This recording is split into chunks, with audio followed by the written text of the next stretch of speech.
Hi Pisces, this is Pisces Hub. Welcome to my channel.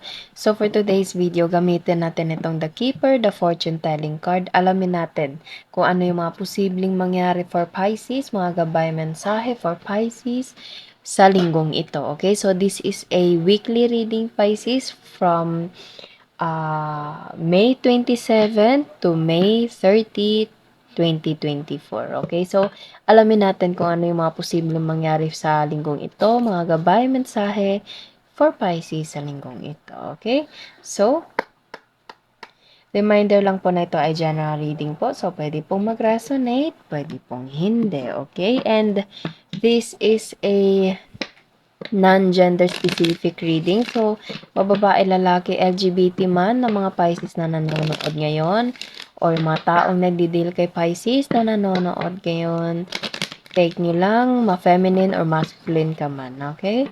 So, shuffle muna natin to and alamin natin kung ano po yung mga posibleng mangyari for Pisces from May 27 to May 30, 2024. Okay.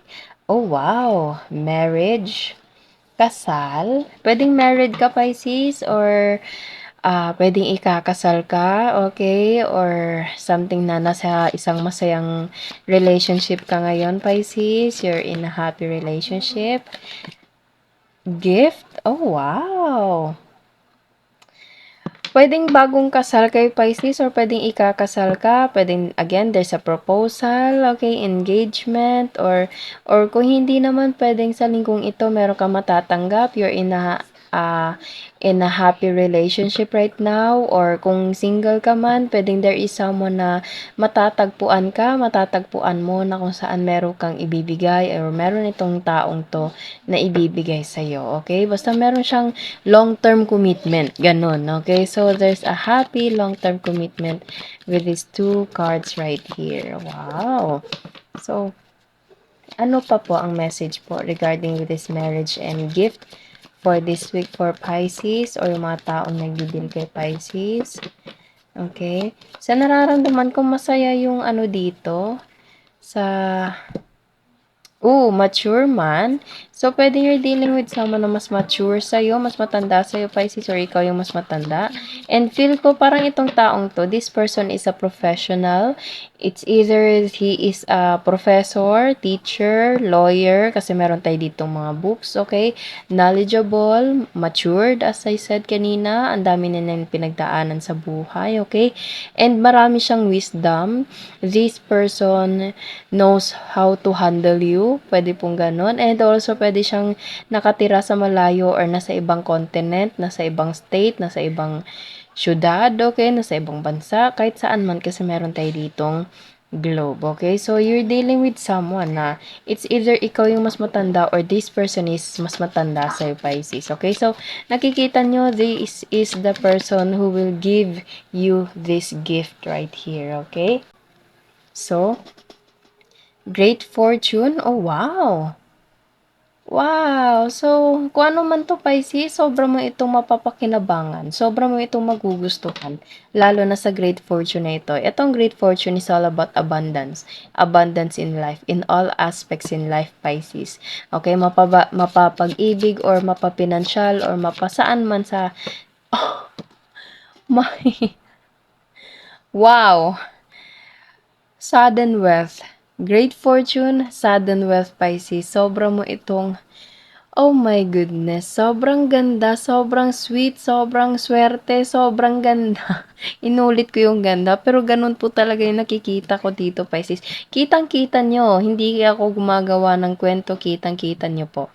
This, kung ano man tong binigay, ibibigay ng mature man towards you, okay? Or pwedeng ikaw yung magbibigay towards this person, pero sobra mo ito mapapakinabangan, sobra mo ito ma-appreciate. You will feel so blessed, you will feel so lucky to have this person, or this person is so lucky to have you, Pisces, okay?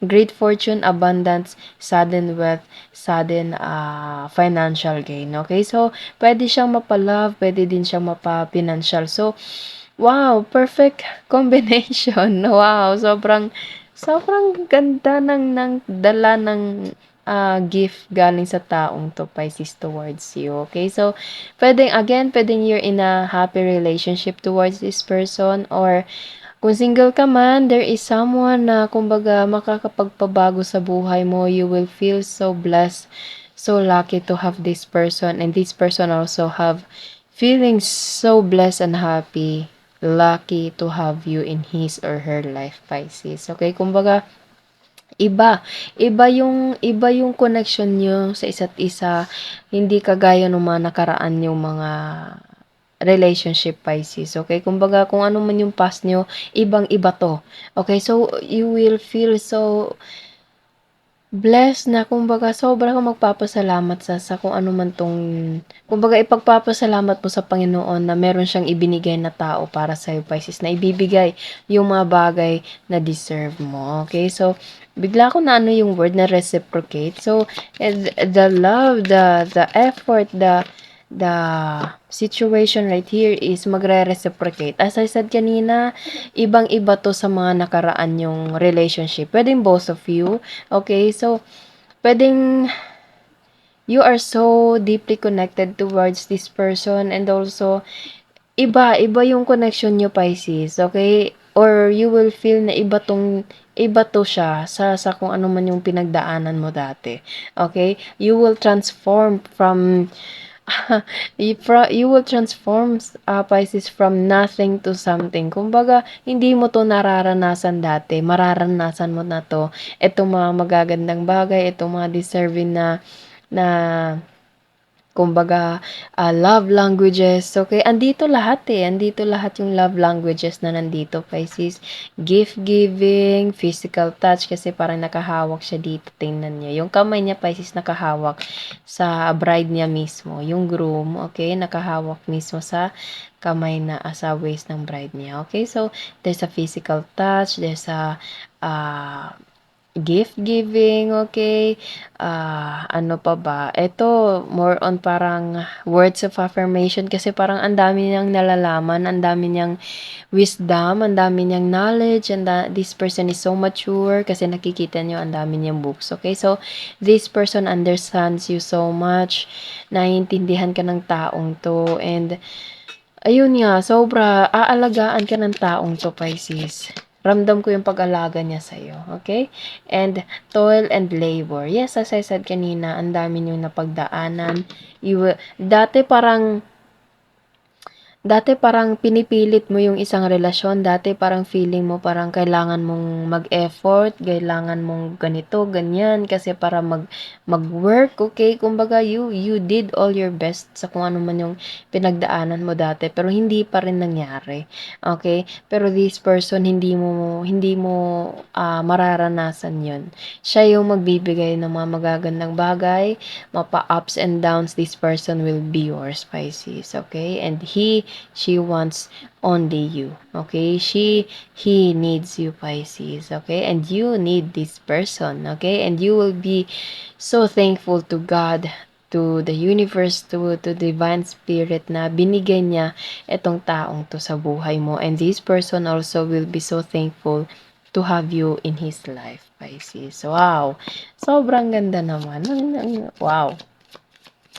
Napaka-sweet, nakakakilig, okay? So, again, you're in a happy relationship, or you will be soon, okay? You will be soon, Pisces. Okay, so ano pa po ang message po for Pisces sa linggong ito? Ano pa po ang message po? Wealthy man, yes, there's a sudden wealth and wealthy man. So, this person is merong kakayahan, merong kumbaga kakayahan sa buhay, nakakaangat, okay? So, biglang nag-flip tapos gumanon. Okay, so, ano pa po ang message niyo po regarding with this message right here for Pisces? Ano pa po ang message niyo po for Pisces sa linggong ito?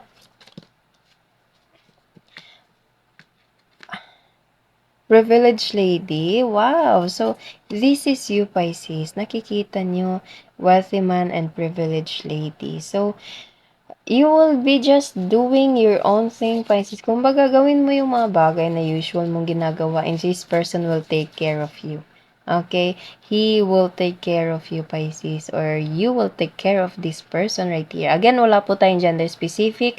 Kahit masculine, feminine yun nandito, pwede po to sa lahat ng gender po. Okay?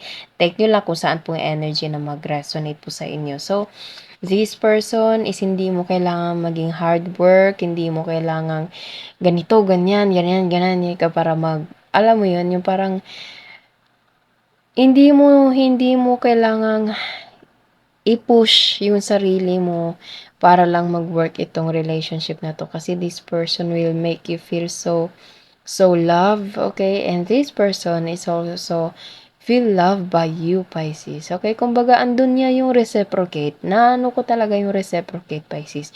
Kung meron ka mang, this person shows his love, her love for you, Pisces, make sure na mararamdaman din ng taong to yung pagmamahal mo, okay? Para, alam mo yun, give and take yung pagmamahalan yung dalawa para mas umusbong pa. Ayun. Clear communication, making sure that this person you're dealing with is ramdam na yung pagmamahal mo and also make sure na ramdam mo din yung pagmamahal, respeto ng taong to sa'yo, Pisces. Okay? So, wow, what a beautiful.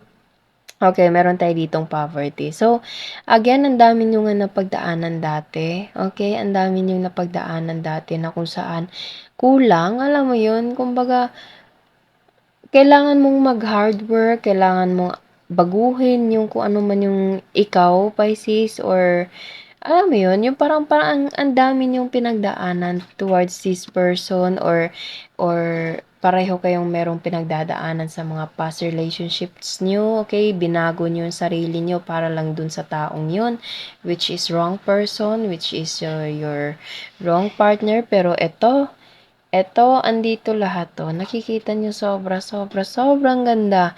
Ramdam mo yung pagmamahal ng taong 'to sa'yo, Pisces. And this right here, hindi mo na 'to mararamdaman.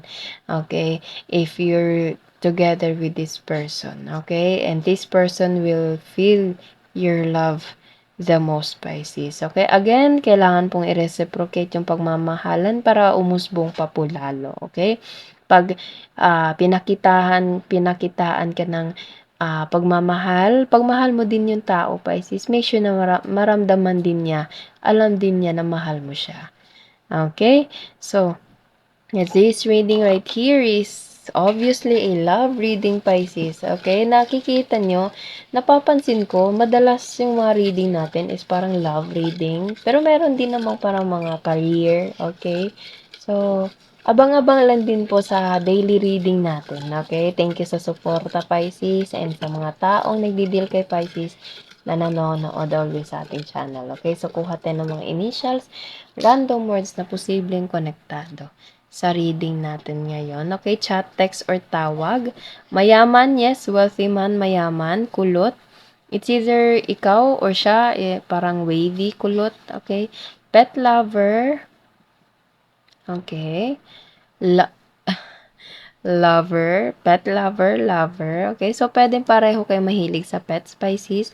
Conversation, chat, text, or tawag, ayun. So, younger, mabait, letter L, ano pa ba to? B, marriage and kasal, Pisces, ayan. Wow, negosyo and lokal. Pwedeng magnenegosyo kayo sa lugar na kung saan dun kayo mamumuhay, Pisces, okay?